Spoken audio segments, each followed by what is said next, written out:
अंग्रेजी सरकार उस चर्चा में हिस्सेदार हो गई। अंग्रेजी सरकार कहती थी कि भगत सिंह आतंकवादी है, भारत के लोग कहते थे कि भगत सिंह क्रांतिकारी है। अब क्रांतिकारी और आतंकवादी की बहस शुरू हुई। तो अंग्रेजी अखबार जो उस समय छपा करते थे, आज भी उनमें से एक दो अखबार इस देश में चलते हैं, तो उन अंग्रेजी अखबारों में अंग्रेज सरकार के समर्थन में लिखा जाता था कि भगत सिंह और उनके जो सहयोगी हैं चंद्रशेखर, उनके जो सहयोगी रोशन सिंह, मनमथनाथ गुप्त, ये सब आतंकवादी हैं। तो भगत सिंह को एक घोषणा पत्र जारी करना पड़ा और उनको ये बताना पड़ा कि हम आतंकवादी नहीं हैं। हमने बहुत सोच समझकर, जानबूझकर ये क्रांतिकारी कदम उठाया है और हमारे कोई सपने हैं जिनके लिए हम अपने को बलिदान कर रहे हैं। हम ऐसे ही साधारण लोग नहीं है, आतंकवादी नहीं है। उन्होंने जो घोषणा पत्र जारी किया था उसमें उन्होंने लिखा कि हम क्या चाहते हैं। उन्होंने लिखा कि हम चाहते हैं कि भारत से अंग्रेजों की सरकार चली जाए, अंग्रेजों की शासन व्यवस्था समाप्त हो जाए और उसके बाद भारत में जो व्यवस्था बने वो स्वदेशी व्यवस्था हो, पूर्ण रूप से स्वराज्य वाली व्यवस्था हो। तो उन्होंने जब घोषणा पत्र लिखा तो बहुत स्पष्ट कहा उन्होंने कि अंग्रेजों के जाने के तत्काल बाद इस देश में अंग्रेजों की शासन व्यवस्था चली जानी चाहिए। अंग्रेजों के जाने के बाद इस देश में से अंग्रेजों के बनाए हुए कानून समाप्त हो जाने चाहिए। अंग्रेजों के जाने के बाद इस देश में से अंग्रेजों के बनाए गए सब नियम बदल जाने चाहिए। अंग्रेजों के जाने के बाद इस देश में से अंग्रेजी चली जानी चाहिए। अंग्रेजों के जाने के बाद इस देश में से अंग्रेजी शिक्षा व्यवस्था खत्म हो जानी चाहिए। एक लंबा घोषणा पत्र है जिसमें 29 बातें उन्होंने लिखी और उस घोषणा पत्र पर शहीद आजम भगत सिंह ने सबसे पहले हस्ताक्षर किया।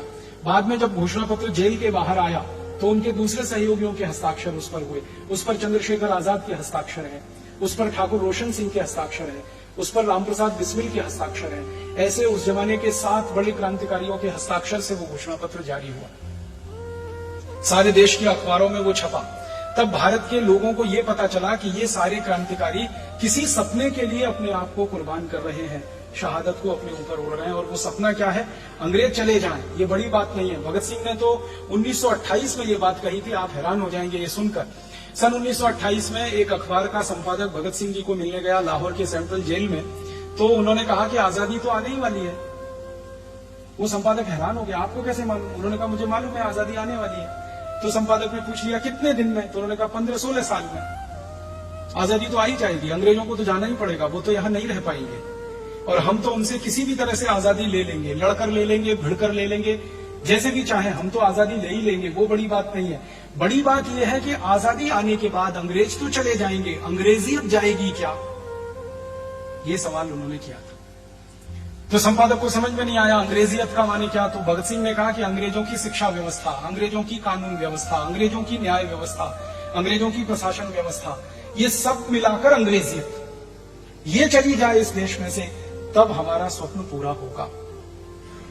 और इस बात को कहने वाले उस जमाने के 7 बड़े क्रांतिकारी थे जिनके हस्ताक्षर से ये जारी हुआ। ये सारे क्रांतिकारी थे जो हिंसा को अपनी आजादी का रास्ता मानते थे और वो बोलते थे कि अंग्रेजों से हिंसा करके ही हम आजादी ले सकते हैं। कुछ ऐसे भी क्रांतिकारी इस देश में हुए जो अहिंसा को आजादी का रास्ता मान के काम करते थे। उनमें महात्मा गांधी एक थे, फिरोज शाह मेहता एक थे, गोपाल कृष्ण गोखले एक थे, सरदार वल्लभ भाई पटेल एक थे।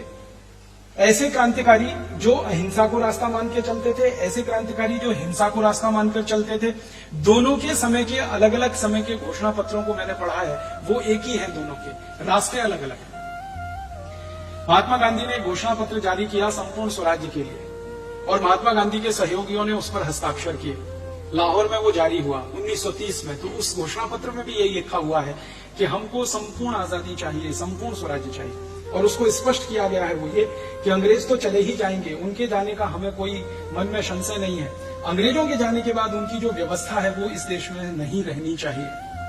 गांधी जी भी वही बात कहते हैं, अंग्रेजियत जानी चाहिए, अंग्रेजों की व्यवस्था, अंग्रेजों के कानून, अंग्रेजों की शिक्षा, अंग्रेजों की भाषा।